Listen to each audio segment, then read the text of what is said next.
May Govanen, my friends, and welcome in the tower. Anyone excited for the Dragon Prince Tales of Xadia handbook coming out soon? No? Just me? When I made my first Silmarillion references video, I picked 10 of what I thought were the most interesting details sprinkled around in the movies. I genuinely wasn't expecting the avalanche of comments I'd be getting, so I thought I'd make a second video to cover some of the other Silmarillion references I didn't include in my first video. Since this is a continuation of my first Silmrefs video, I'll start the countdown at 20 and end it at 11. Number 20. LEMBAS. After the Fellowship rests in Lothlorien, upon their parting, they receive many gifts from Galadriel, Lady of Light, one of which is LEMBAS, the waybird of the elves. Legolas attempts to explain the finer intricacies of the gift they just received to the hobbits, but I see the monumentality of the gift was lost on them. Why is LEMBAS so monumental? It originated from the Valayavanna, passed it to the Miamillion, who in turn passed it to the elf maiden Galadriel. Only women were permitted to make lembas, and only an elven queen kept and distributed the bread. Its recipe has been a closely guarded secret for ages. Number 19. A Light in the Sky.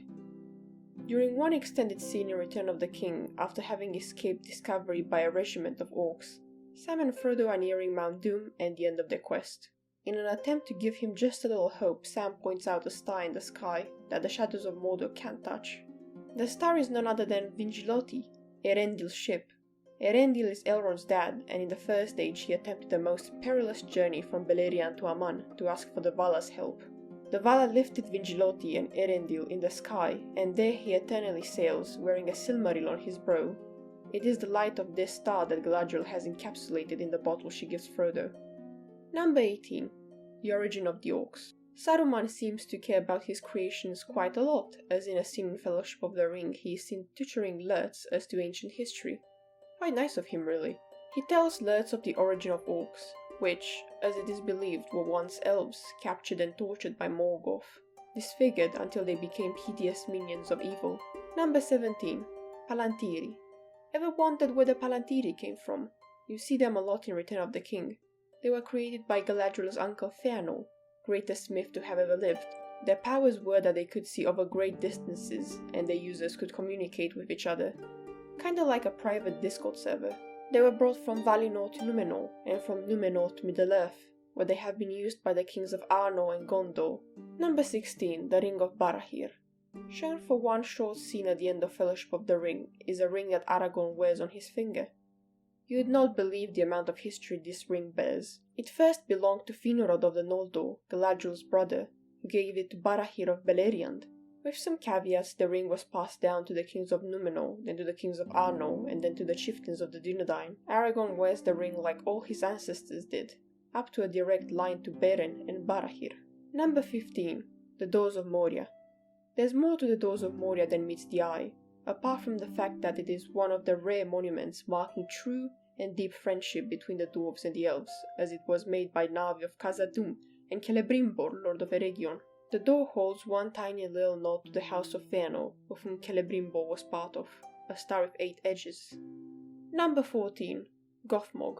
For this reference we go back to the Battle of Pelennor, where we see this little beauty commanding the troops of orcs.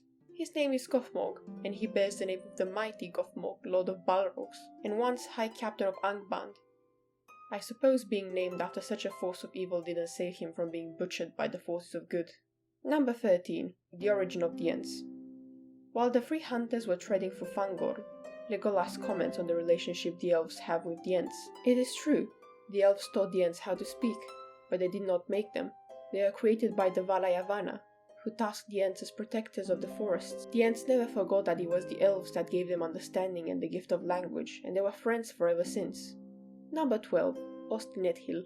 Imladris is laden with the most beautiful of art, and the visitor can often lose themselves admiring all the books and paintings and statues adorning the walls of the last homely house. There is a shot showing one such painting that depicts the ruins of Ostineth Hill. Ostineth Hill was destroyed in Second Age 1697. The survivors fled north and founded Rivendell. It is quite logical they would want to remember their home in some form. Number 11. 3 strands of hair. This is by far the best reference ever in the history of references.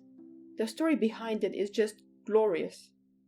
When the Fellowship departs Lorien, they receive many gifts from the elves, cloaks, weapons, lembas, but Galadriel does not know what to gift Gimli, son of Gloin. Modestly, he asks for nothing save for 3 strands from Galadriel's head, as her hair still bore the shine of the 2 trees of Valinor. Galadriel, sensing the purity of his heart, grants his request, and thus a dwarf was given what was once denied thrice to the greatest elf to have ever lived, Fëanor of Valinor. Fëanor was Galadriel's uncle, and thrice he had asked for a strand of her hair, and thrice he was refused. The fact that Galadriel gifted Gimli, a dwarf of all people, such a gift, and not Fëanor, the greatest smith and linguist to have ever existed, is monumental. Even Legolas smiles all-knowingly, being aware of what has just transpired. And that's it for the video. There's still some references left, but I'll leave them for maybe another video. If you like my work and would like to support the channel, Twitter, Ko-fi, Patreon, links are down in the description. The next video is for you Dragon Age fans, but I swear getting the footage is just taking so long. Till then, have a good one.